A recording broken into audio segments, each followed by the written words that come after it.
Akech, amos ya nyaka geno ni ngima. An benda ngima maber. Something very special has happened. We have a visitor from America. After 27 years, he is suddenly here. My brother.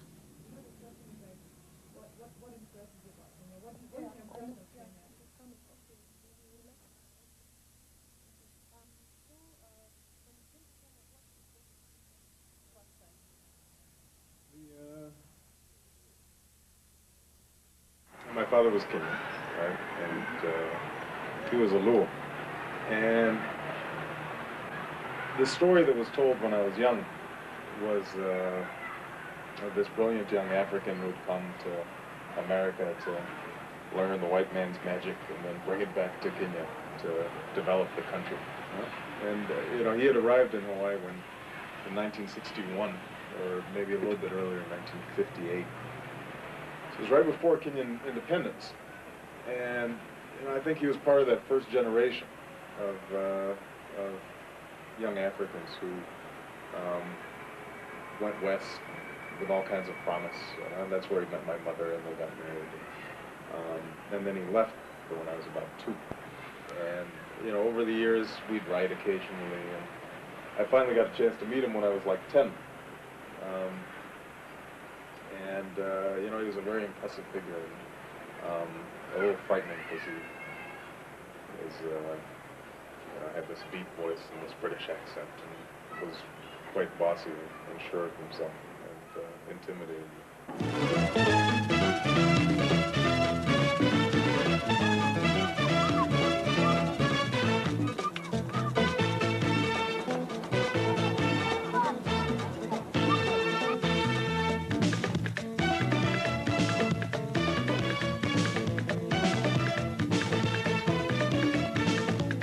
Learn a lot about the beauty of black people just being around a lot of black people, feeling as if they're all around you, and in some sense you belong. Even though, ironically, a lot of Africans will look at black Americans and say, they're Wazungus, or they're white people. Ironically, it was the death of our father that brought us together. Since then, we had kept in touch through letters. Our letters, however, did not prepare us for when we would finally meet. I was afraid that Barak, my brother, would not be comfortable with us. I was also afraid that we would not know how to relate to him. After all, he was from a totally different world to ours.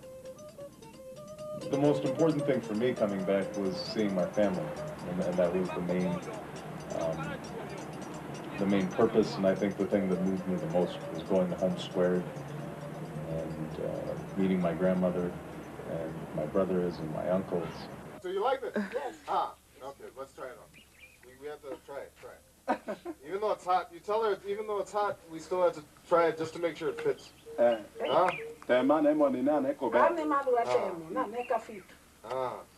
good. It's good. It's good. What do you English?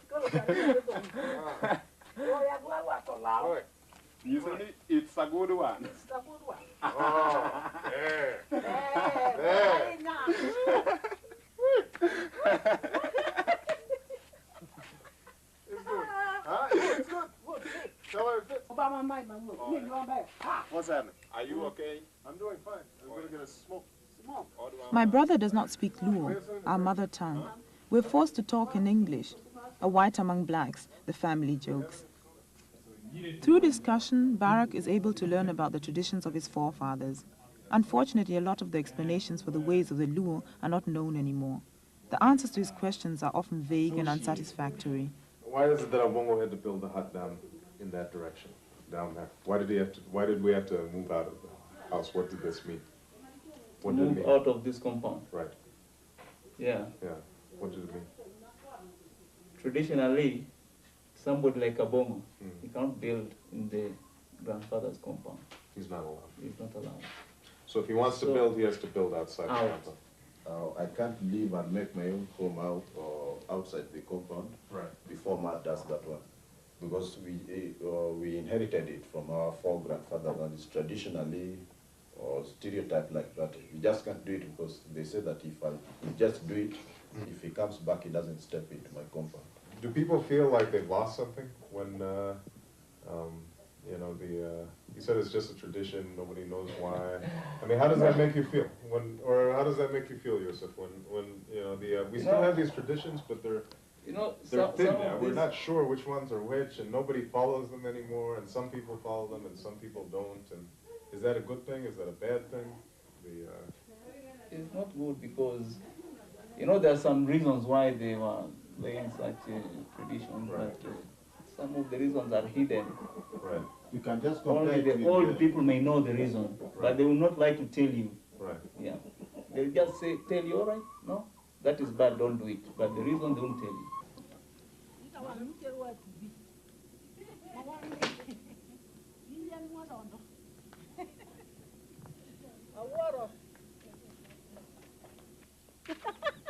I watch the goings-on with mixed feelings. The new member of the family does not seem to have in any way disrupted the daily routine. It is as if his being there is to the family only proof of the fact that the son they lost and whose name Barak carries has returned to be among them. Two brothers. Do they understand each other? Is it possible for Barak, at this stage, to get to know and to understand the traditions and ways of his father's people? In order to answer his question, I myself have to ask. Kaka koro odwani. Ino kaka koro odwani. Koro Bob abongo, in ibiri kelo jaodi mokendi. Tubiro ninde odwaka. To gichik luo okdwar kamano, tim kamano. Mane omiye shock, oyudo shock. Shock na ene tu. Oyudo buok. You know, I was too young to really organize a trip here myself. Didn't have the money and didn't have the time, and was probably, you know, somewhat frightened of what I might find here, because, you know, I think when you're young, you always want to fit in, and the idea of Africa, although my image of Africa was always positive, mainly because of my father, I didn't really I didn't internalize a lot of the negative images of Africa, because people always would say how smart he was and how distinguished he was. And everybody was always impressed with him and had all these stories about him. It was still very foreign. It was something I didn't know.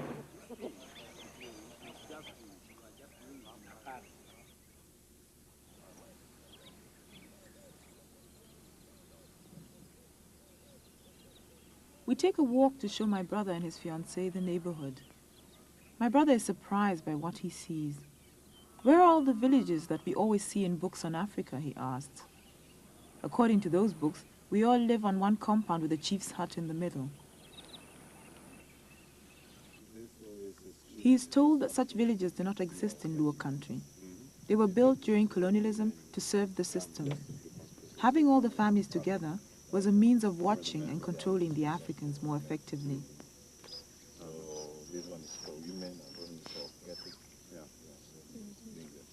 Normally, only one family lives on a compound. Between the compounds, there are acres of farmland.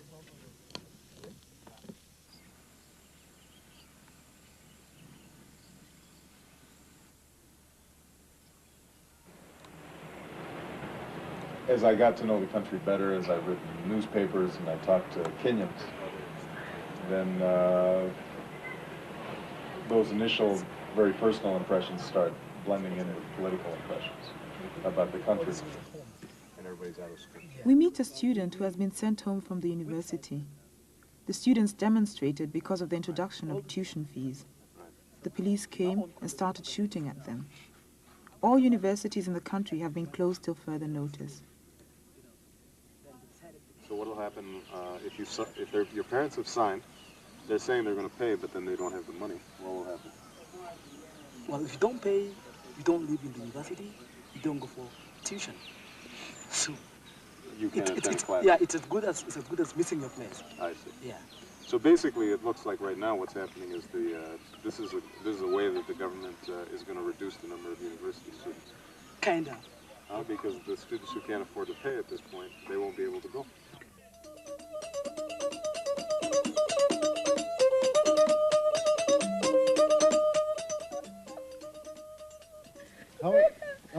this woman related to us? Ask Granny. She's saying, hello, how are you, my son? How do you say mother? Mama. Mama. You wouldn't have imagined, could you?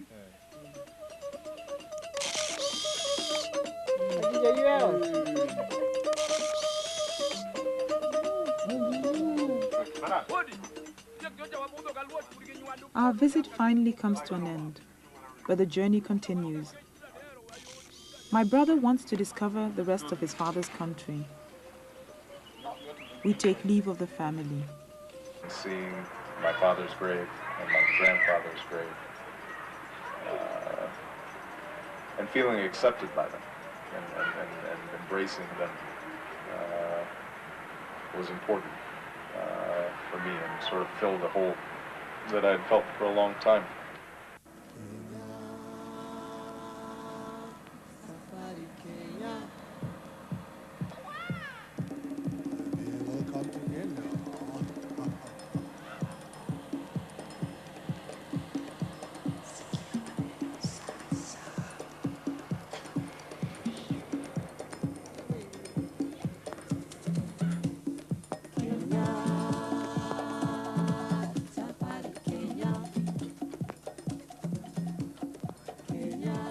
It is understandably difficult for a visitor not to be impressed by the beauty of this country.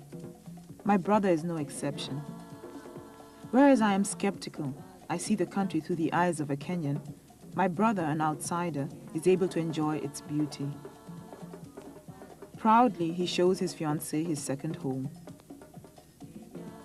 In my eyes, the beauty that they see and are so impressed by is marred by my knowledge of how excluded almost all Kenyans are from this experience. These strangers move about our country as a matter of course and with disturbing confidence. It seems to me that as far as the tourists are concerned, there are no limitations.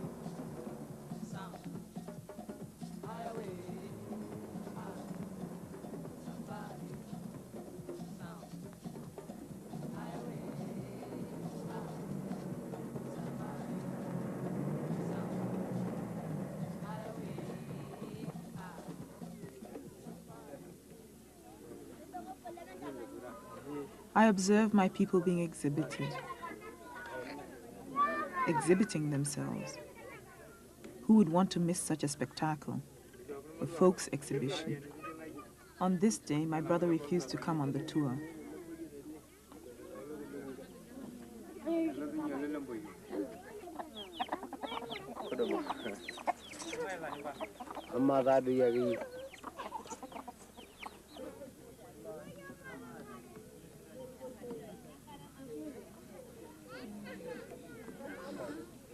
Yes, that's also.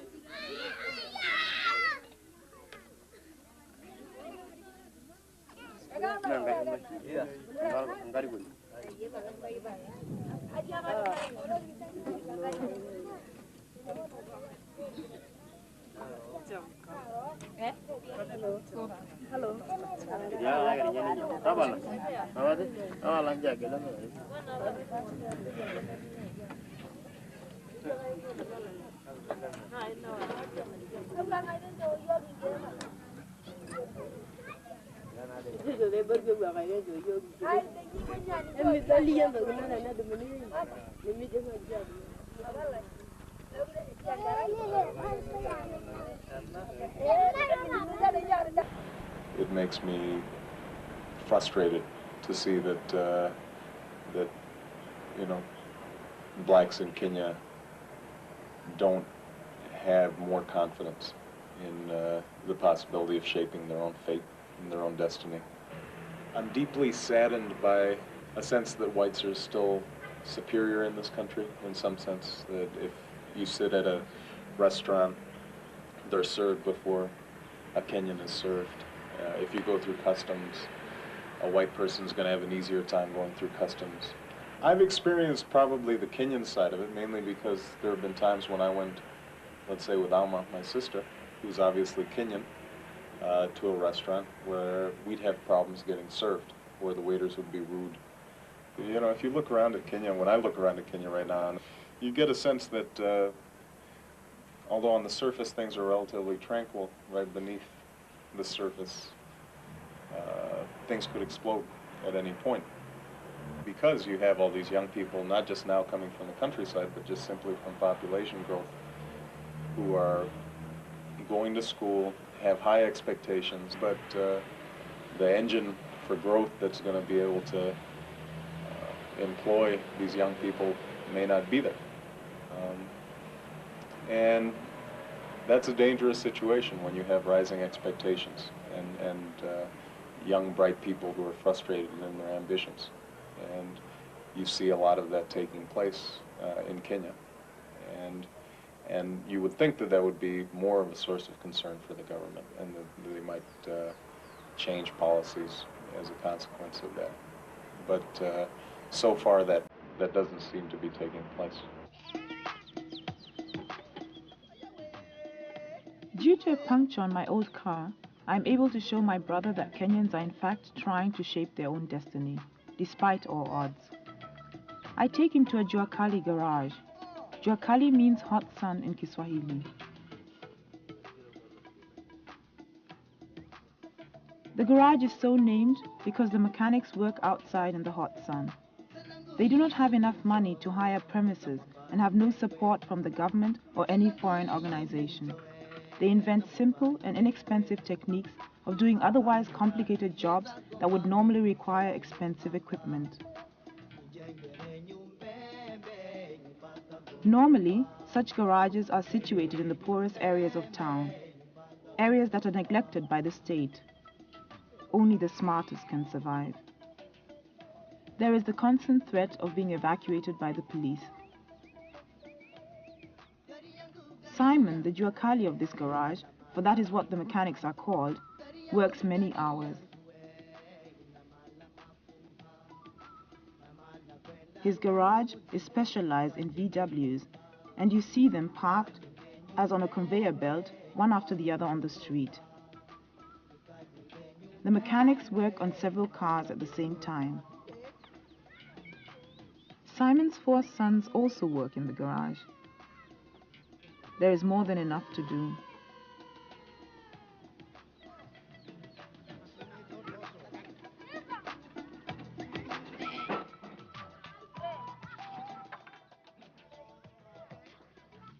My brother and I watch fascinated. I am pleased to have brought him here.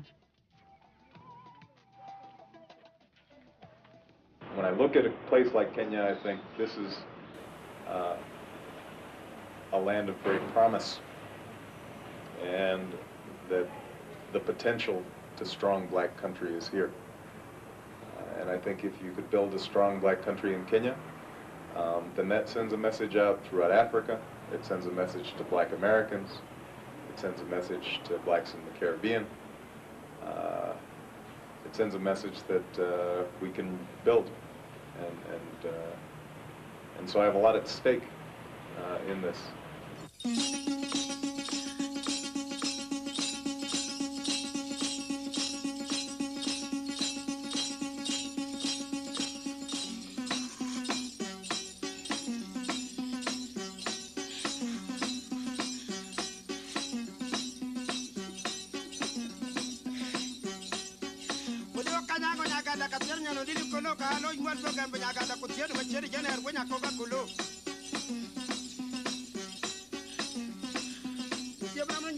All the way to Koda, Nyango Nyaganda.